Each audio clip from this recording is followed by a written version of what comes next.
It's Red Eye Radio. Gary McNamara and Eric Harley talk about everything from politics to social issues and news of the day. Whether you're up late or you're just starting your day, welcome to the show. From the Uniden America Studios, this is Red Eye Radio. All across America. Welcome and good morning. Thank you so much for being here this morning. He is Eric Harley and I'm Gary McNamara. Good morning. Well, the tsunami warning for the state of Hawaii has been downgraded to an advisory. According to the National Weather Service, the worst part of it is over, said Pacific Tsunami Warning Center Director Chip McCreary on Tuesday night. The Star Advisor reported the only tsunami warning remaining in the U.S. is in Northern California. Right. So there's where we are right now. So looking at some of the devastation, looking at it seems like everybody now has that the worst that we've seen so far, which is that video from Russia, somewhere in Russia, right, where they're getting hit pretty big on that. So yeah, an 8.8 earthquake, magnitude earthquake hit last evening off the southeast coast of Russia, and a series of earthquakes followed.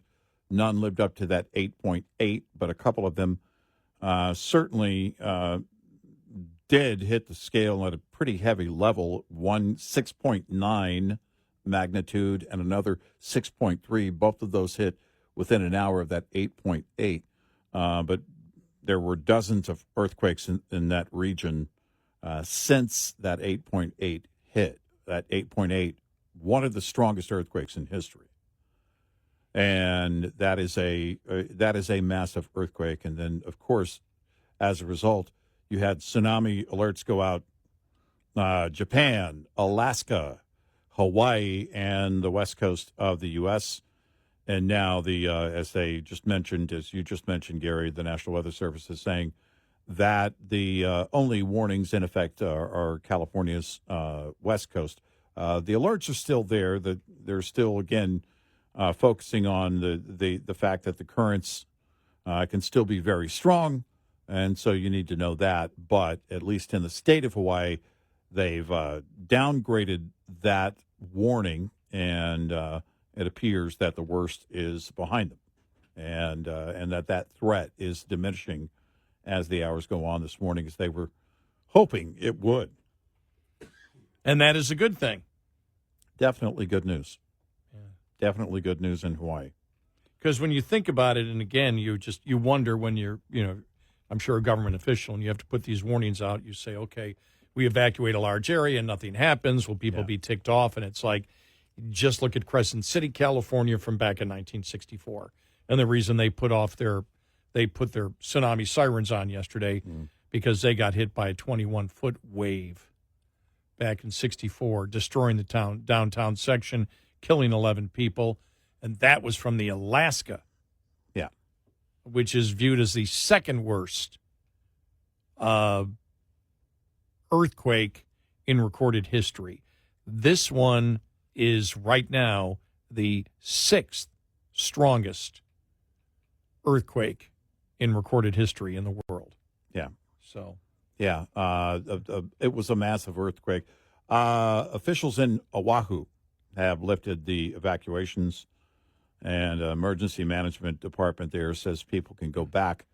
Again, this includes the city of Honolulu, but the Oahu Department of Emergency Management posted on X that people are now allowed to return to evacuated areas.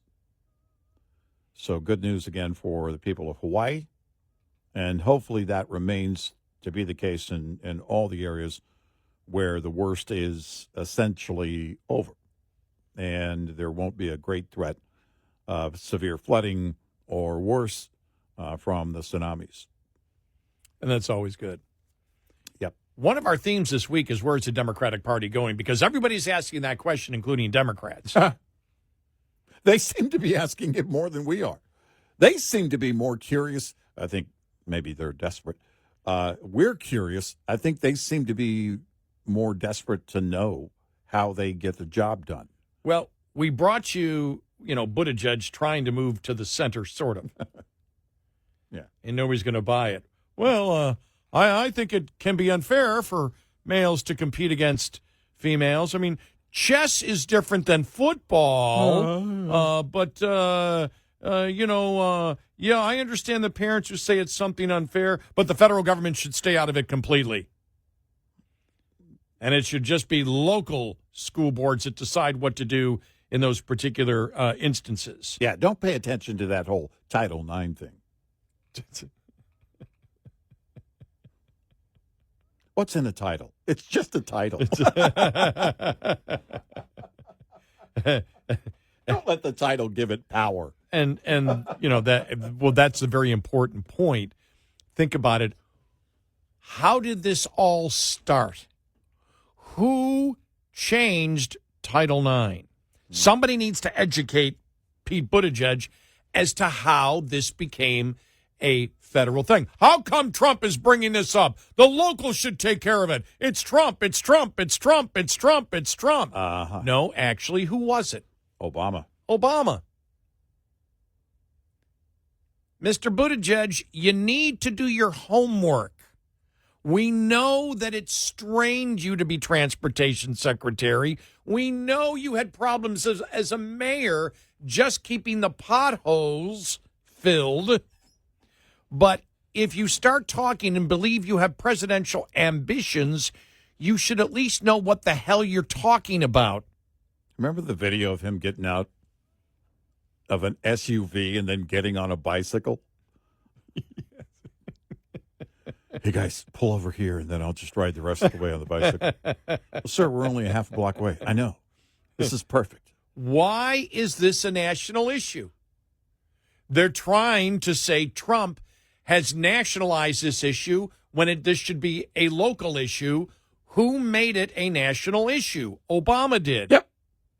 Obama did by getting the Department of Justice and the Department of Education to change the definition of male and female in Title IX, which was federal legislation put together by Congress.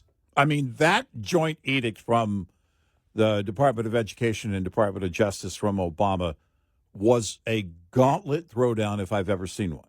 Yeah. Trump didn't start this. He wants to end it on the federal level because Obama started it on the federal level. Right. Tell us where we're wrong, Mr. Buttigieg. Right. You can't. You don't know what the hell you're talking about. Right. I got to start playing like I'm an independent. If I'm going to run, I got to pretend that I have to pretend, and I have to pretend that independents are complete idiots. Because, hey, Democrats aren't going to be happy with me. Republicans aren't going to be happy with me. So I've always believed that the people that vote for me, the Democrats, are complete idiots and morons and have no idea what's going on. Now I have to extend that out to independents who, if I give them the reasonable opinion on this, I have to believe that they're just as ignorant as the Democrats that vote for me. Well, it's like a couple of months ago, him going to Iowa, rolling up his sleeves. Oh, God. It's so predictable. Why do people who never worked a day in their life always have to roll up their sleeves? If you're standing in the middle of Iowa, you got to look like you're working because everybody else is. Sam, everybody else in Iowa is really working. They're actually working. He gets out of the SUV. Hey, put me on the bike. I'll go. Sir, we're on I-80. It's not a good idea. But it'll look good. Hey, why don't you guys take a picture of me in this cornfield? It's the approach of, and this idea, really, if you pare it down, take it away from the federal government and let's get back to, we'll just let the locals decide. By the way, that's a Beto-esque sounding thing, isn't it? I'll just let the people decide. We'll just let the folks decide. We'll just go. No, you want to take it out of the national arena that Obama put it in. It catapulted it into. Yeah. then because it doesn't poll well for your party. Yeah. You want to do away with the national discussion on this, and there's no way it's going away. It was the women's issue driving 2024 even greater than abortion. The polls showed it. Yeah, Trump didn't federalize this. You Nope. guys did. Yep. And you were okay. You didn't say a thing. You didn't say anything. You didn't say a about that. damn thing when Obama federalized it. Nope. And now you're saying Republicans need to stop federalizing something that we federalized. Right. Well, it's like, those on the left saying, well, of course we all want secure borders. No, you don't. You guys don't. Like they're just jumping in. It's kind of the whole Biden thing. Well, of course he had cognitive issues. You guys were ready to fight over that. Well, we all see it. To some degree, they're making it sound like, well, of course. And the COVID thing, the lab leak theory. Well, of course, it's a lab leak. I mean, now we've got, of course, we've had plenty of time to consider all the. No, we didn't need time back then. We knew that's a strong theory. By the way, no one was saying absolute fact back then. They just wanted to have a conversation about it, and the left had to shut it down. Yeah, like they do on all issues. No, it's a great point, because back then we just said, well, no, what they're saying is this could come from because you didn't know either. Right. You were simply saying this occurred naturally. Right. The evidence didn't exist. Right. The evidence didn't exist that it was absolutely a lab leak. I remember it was either the New York Times or the Washington Post that put this BS story, and we were well into it leaning way more toward the lab leak theory by this point. But they put out this, well, everyone knows basically this story that and the implication or the thought being conveyed in this story was, well, everybody knows it came from a wet market. And look, it's clear. It came from a wet market, not a lab. And I was like, by then they were so desperate. And they do that on everything. Well, on the whole Title IX thing, Buttigieg knows they can't win it. So please take it off the table. We can't be talking about this. We need to return this to the small towns and mom and pop. By the way, mom and pop is where it began. That's another thing that he's blind on. You're not going to win this with parents. You think you're taking on the opposition. You think you're taking on the right. But you're taking on women's rights, and you're taking on the parents of those adolescent women and college-aged women that are just looking to compete, that are just looking for fair competition and not have that changed in the definition. What did they call it? This is our interpretation of Title IX, is what they said in the Obama years on that joint edict. Yeah, that 50 years ago, that Congress meant transgender when they meant female athletes. Yeah. It was Obama that did it, because remember, Obama believes, because we paid attention. Mm-hmm. And by the way, it's great that nobody defends Obama these days at all, isn't it? They really don't. Nobody defends. Not even George Clooney defends Obama anymore. That's where we are. That's 2025 for you, people. Yeah.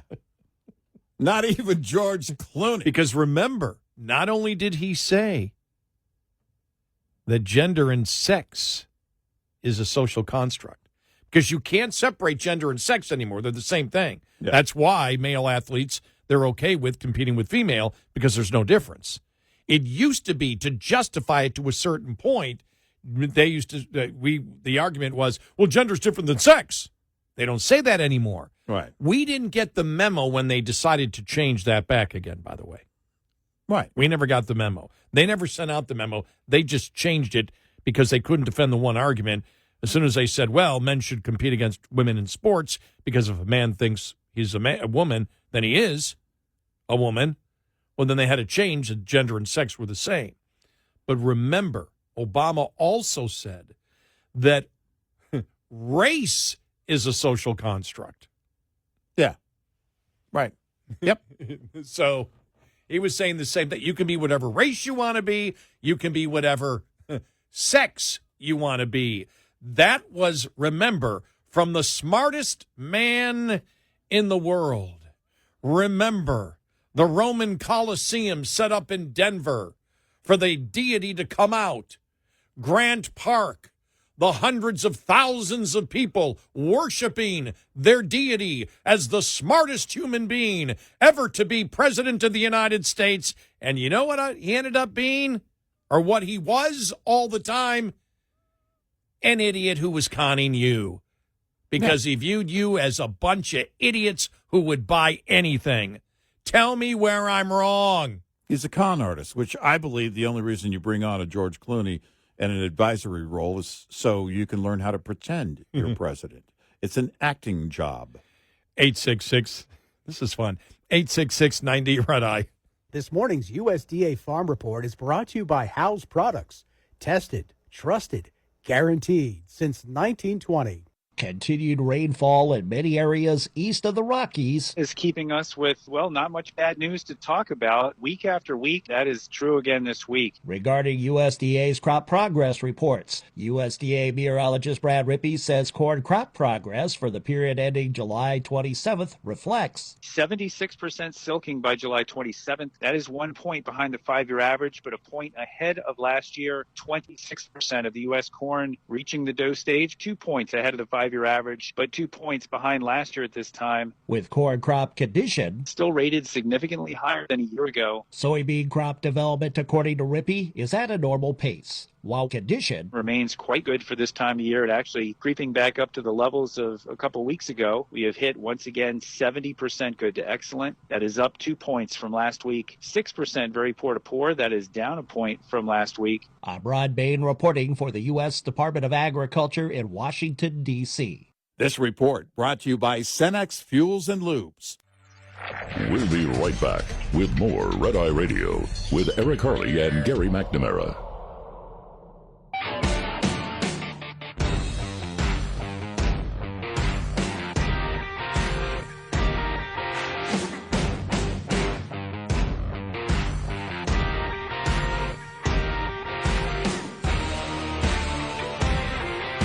We are Red Eye Radio. He is Eric Harley, and I'm Gary McNamara. Well, you notice that politicians, media, everybody is pounding on Mamdani in New York, right? Yeah. Well, the latest polling is out as to how he would do in the election. We'll have that coming up following the bottom of the hour. And also, just to show you, because part of the discussion has been, what do the Democrats do in order to come back? What do they do? I mean, Buttigieg trying to moderate a little bit. You had, what's his name? Also come out about the transgender movement. I can't think of it. The old Obama advisor. Just can't think of his name. Rahm Emanuel. Rahm Emanuel came out about it, but he's not running for political office from what we know, right? Not yet. Not yet, yes. But they're all if they all are trying to position themselves for president, they're trying to moderate. Well, there I am looking at a story from the nation's leading, longest-lasting liberal publication, The Nation, that says Mamdani is keeping hope alive. Okay. Coming up. All right.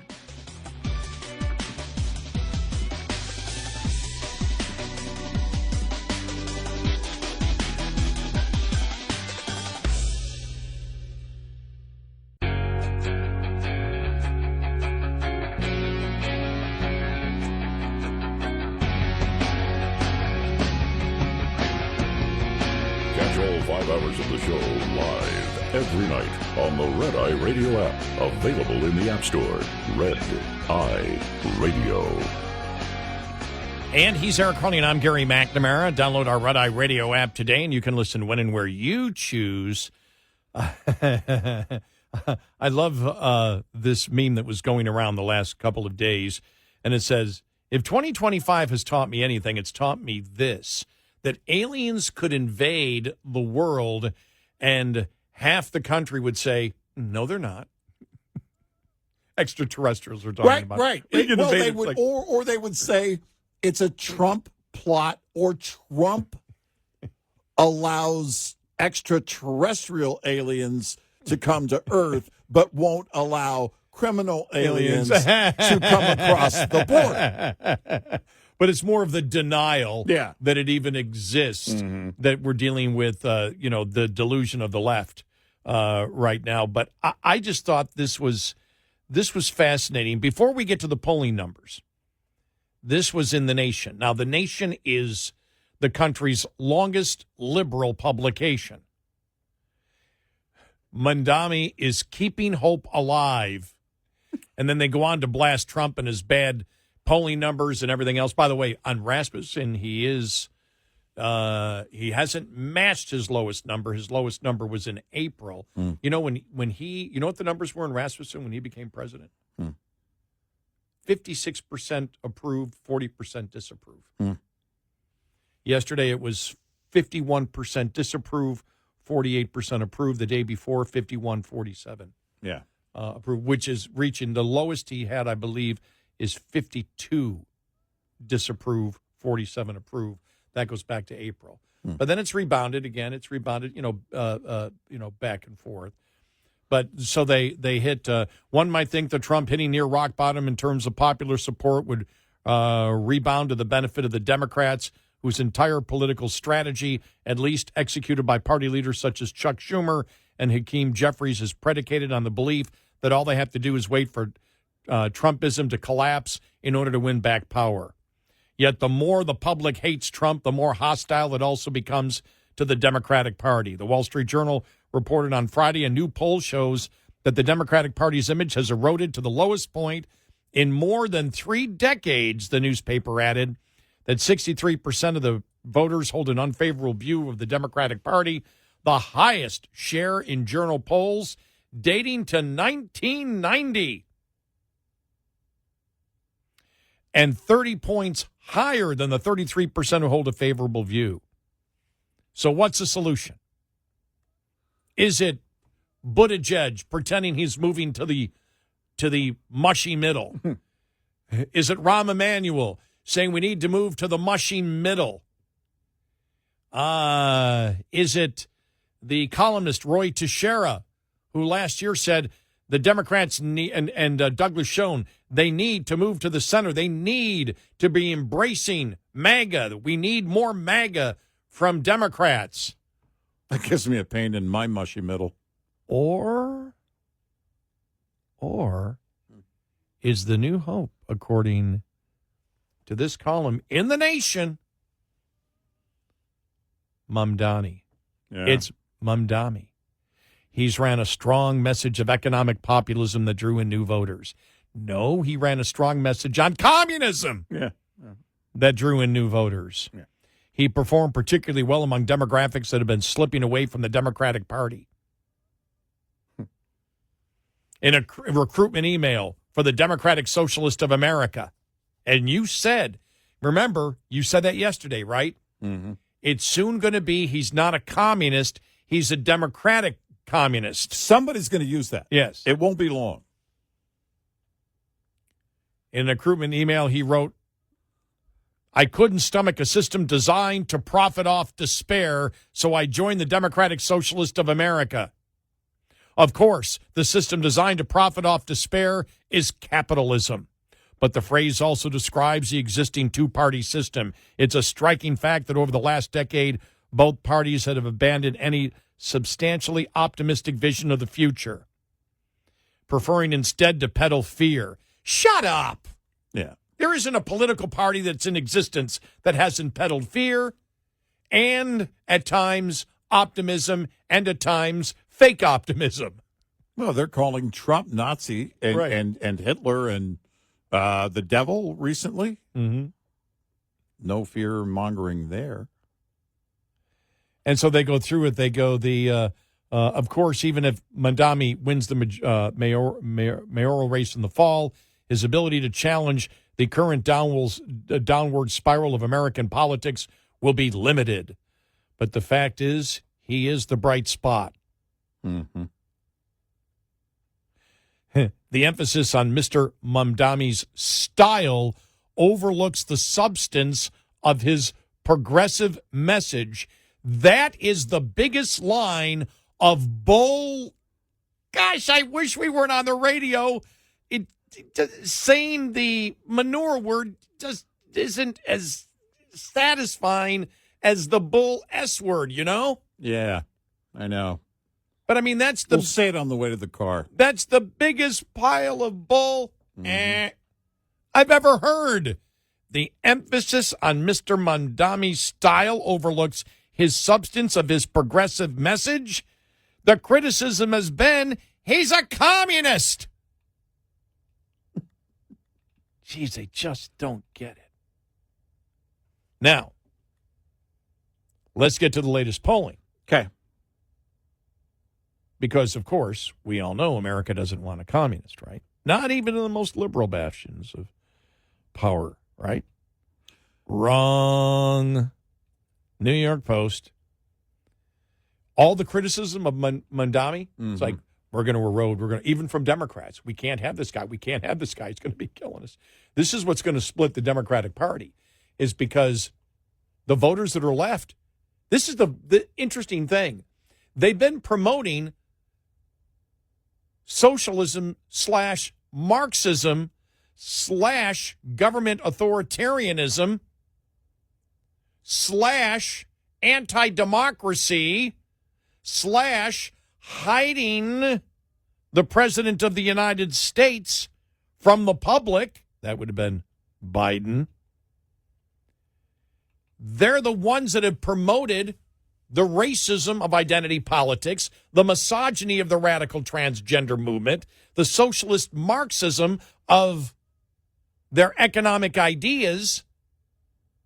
And all of a sudden, for the 30, 40 years they've been doing it, their voters actually buy into it. Now they're going, no, we can't have that. And their voters are like, yeah, we want it. You ready for this? Here we go. Okay. Latest poll. Zenith Research Public Progress Solutions. Mamdani is projected to win the November general election with 50% of likely voters in the latest survey. Ex-Governor Andrew Cuomo, who has decided to continue his comeback tour after his embarrassing June primary loss, came in at a distant 22%. 50% want Mamdani. 22% want Andrew Cuomo. Curtis Sliwa pulling in 13%. And you're doing exactly what I'm doing right now. Where's Adams in this? Right. Adams, 7%. Oh. Now, the poll found that even if Adams or Cuomo had their shot at facing off on him one-on-one, neither would come close to beating him. Cuomo came in the closest, but if it was head-to-head, Mamdani against Cuomo, Mamdani gets 55%, Cuomo gets 40%. If it's Adams, Mamdani wins 59-32.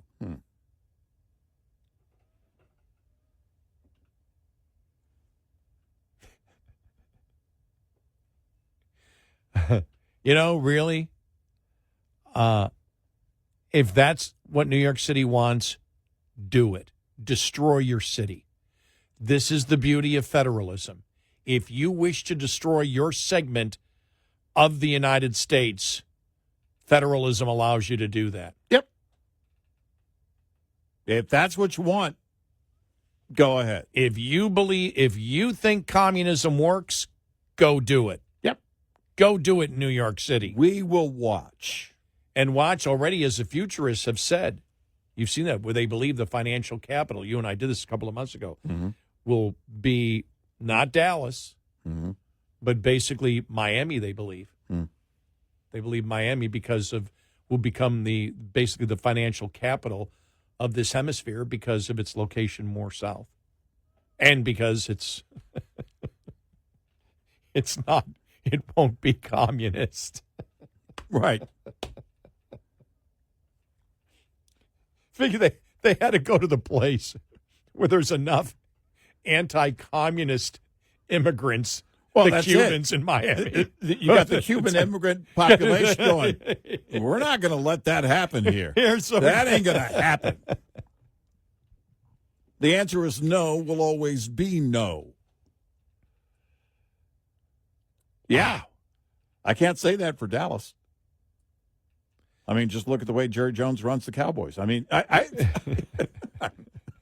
have no idea what that means. It is. It's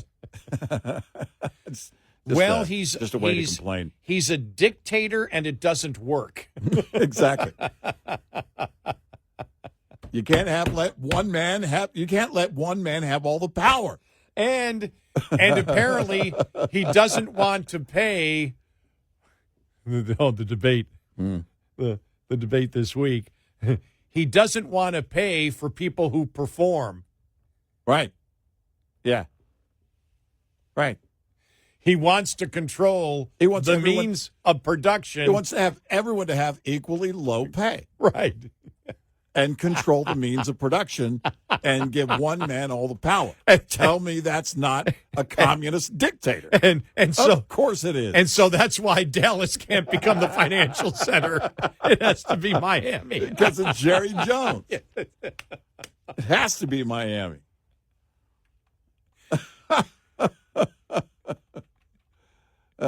Start house hunting in Miami. Oh, wow. Yeah.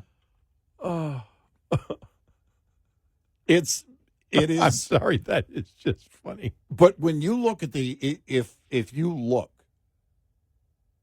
at what could be, I guess a continuation of the decline of New York, but especially New York City, if more and more companies feel like they can't do business there profitably, you already have individuals looking to get out. The billionaires and millionaires can leave. They can relocate. They have the means to do that. And as I've been saying for years, in situations like that, even if you're not a millionaire, at some point you can't afford to stay. They can afford to leave right away, but at some point you can't afford to stay.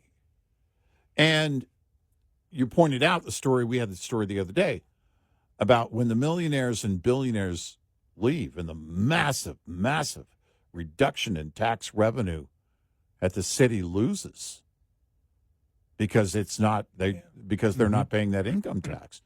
For those that don't know, New York City has a city income tax.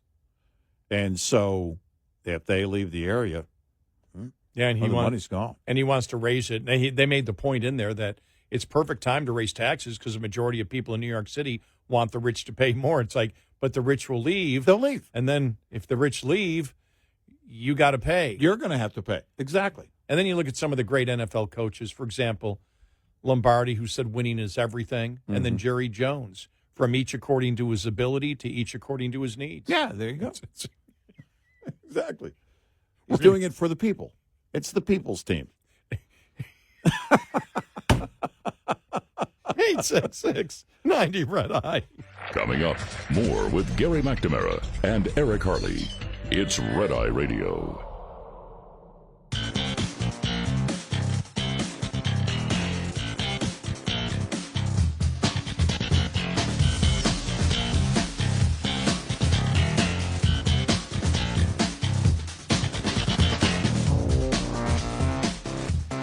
It's Red Eye Radio. He's Eric Harley, and I'm Gary McNamara. So it looks like hopefully everything is okay.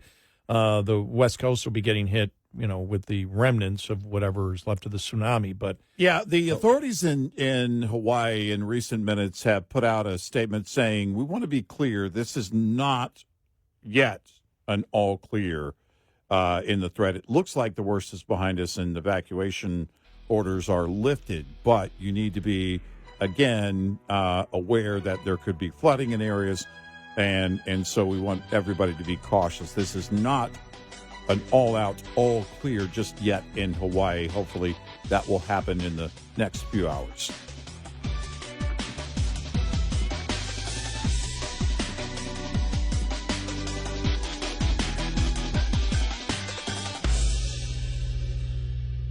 This is Red Eye Radio on Westwood One.